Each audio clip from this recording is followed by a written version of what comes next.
हमारे ऊपर झूठे इल्जाम लगा रहे हैं, हथकंडे कर रहे हैं। आप क्या कहेंगी? एक तरफ वो कह रहे हैं हमारे साथ मुकाबला करना है तो मैदान में आए। कल हमने सवाल किया कि उस्मान डार के घर को तो पुलिस ने घेरा हुआ है, लेकिन ख्वाजा साहब कहते हैं मेरे तो ये इल्म में ही नहीं। अच्छा बताएं कि इस हरबे से फ़ायदा किसको है? आप समझदार हैं, पढ़े लिखे मेरे बेटे हैं। जो हरबे इस्तेमाल हुए किसको फ़ायदा है? ख्वाजा आसफ को। झूठ बोलता है, मत ऐसे करें। जो कुछ इन्होंने मेरे साथ बेटे किया है मैं मुख्तर सारा जवाब दूंगी। किसने किया है? इसने करवाया है। और कहता है मेरी बहन है।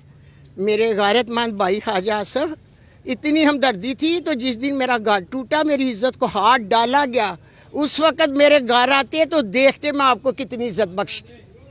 आप मेरे पास आए, आपने डीपीओ को फारग किया, डीसीओ को किया, आप माफ़ी मांगते थे अवाम के सामने, अवाम को गुमराह करने के लिए। क्या आप उन लोगों को मेरे पास लेके आते तो मैं माफ़ भी करती, क्योंकि अल्लाह को माफ़ करना पसंद है। माफ़ कर देती मैं। गलतियां इंसानों से होती है, अगर अल्लाह माफ़ कर सकता है तो मैं क्यों ना करती। मगर आप खुद समझ लें, मेरा मुख्तसर जवाब है बेटे, जो कुछ इन्होंने मेरे साथ किया, तमाम वीडियो साथ साथ मैंने अपनी आवाम को दिखाई कि देखें मेरे साथ क्या हो रहा है। मैंने फिर भी दुआएं दी, बद्दुआ ना दी, क्योंकि मैं साहिब औलाद हूँ।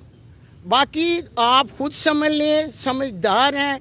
इन्होंने मेरे घर को सील करके, हर घर मेरा इम्तियाजुद्दीन डार का मेरा घर था, बच्चे माँ को मिलने के लिए आते, घर से निकाल दिया छोटे छोटे बच्चों के साथ। मैं सड़क पे बैठकर मैंने रात गुजारी।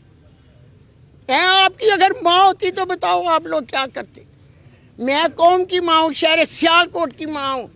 मेरा इंसाफ 8 फरवरी को जब लेक्चर होगा तो मेरी शहर सियालकोट की आवाम इसे जवाब देगी। बात बेटे याद रखना, अवलीन दर्जा नबी पाक सल्लल्लाहु अलैहि वसल्लम ने औरत को दिया है। इन्होंने मेरे गिरेबान हाथ डाला है।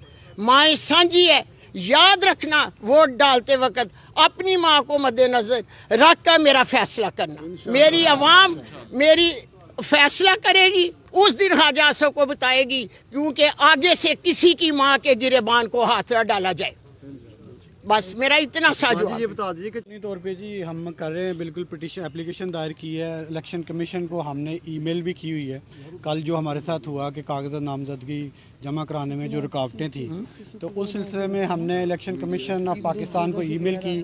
बजाते खुद डिस्ट्रिक्ट इलेक्शन कमीशन के पास एप्लीकेशन लेके गए, जिसकी वजह से आज आपने देखा कि हम स्मूथली कागज़ जमा कराने के काबिल हुए। इन्होंने जी NA-71 सियालकोट से और PP-46 से कागजात नामजदगी जमा कराई। अच्छा माँ जी, ये भी बता दीजिए कि जो ये इलेक्शन होने जा रहा है, आपके सूरत हाल आपके सामने है, तो क्या आपके कोई खदशात हैं या आप समझते ये पूर्ण इलेक्शन होंगे? मुझे इतना पता है कि एक ऊपर भी दालत है। मैंने कुरान पढ़ा, तस्बीह पढ़े, तफसीर पढ़े। मेरा दीन से ज़्यादा तल्लुक़ है दुनिया से। बात की समझ आई आप? जिस साहबान ने मेरे लिए अल्फाज उठाए हैं और उन्होंने लिखा है कि जो उस्मान डार की वालदा के साथ हुआ, मैं ता दिल की गहराइयों से अपने उस भाई का शुक्रिया अदा करती हूँ। अल्लाह ताला उन्हें हमेशा सेहत कामला में रखे और ज़िंदगी हमेशा के लिए सेहत की दे। मेरी उस भाई के लिए दुआ है। मुझे समझ आ रही है कि दुनिया में ऐसे भी इंसान है जो कि आवाज़ उठाते हैं।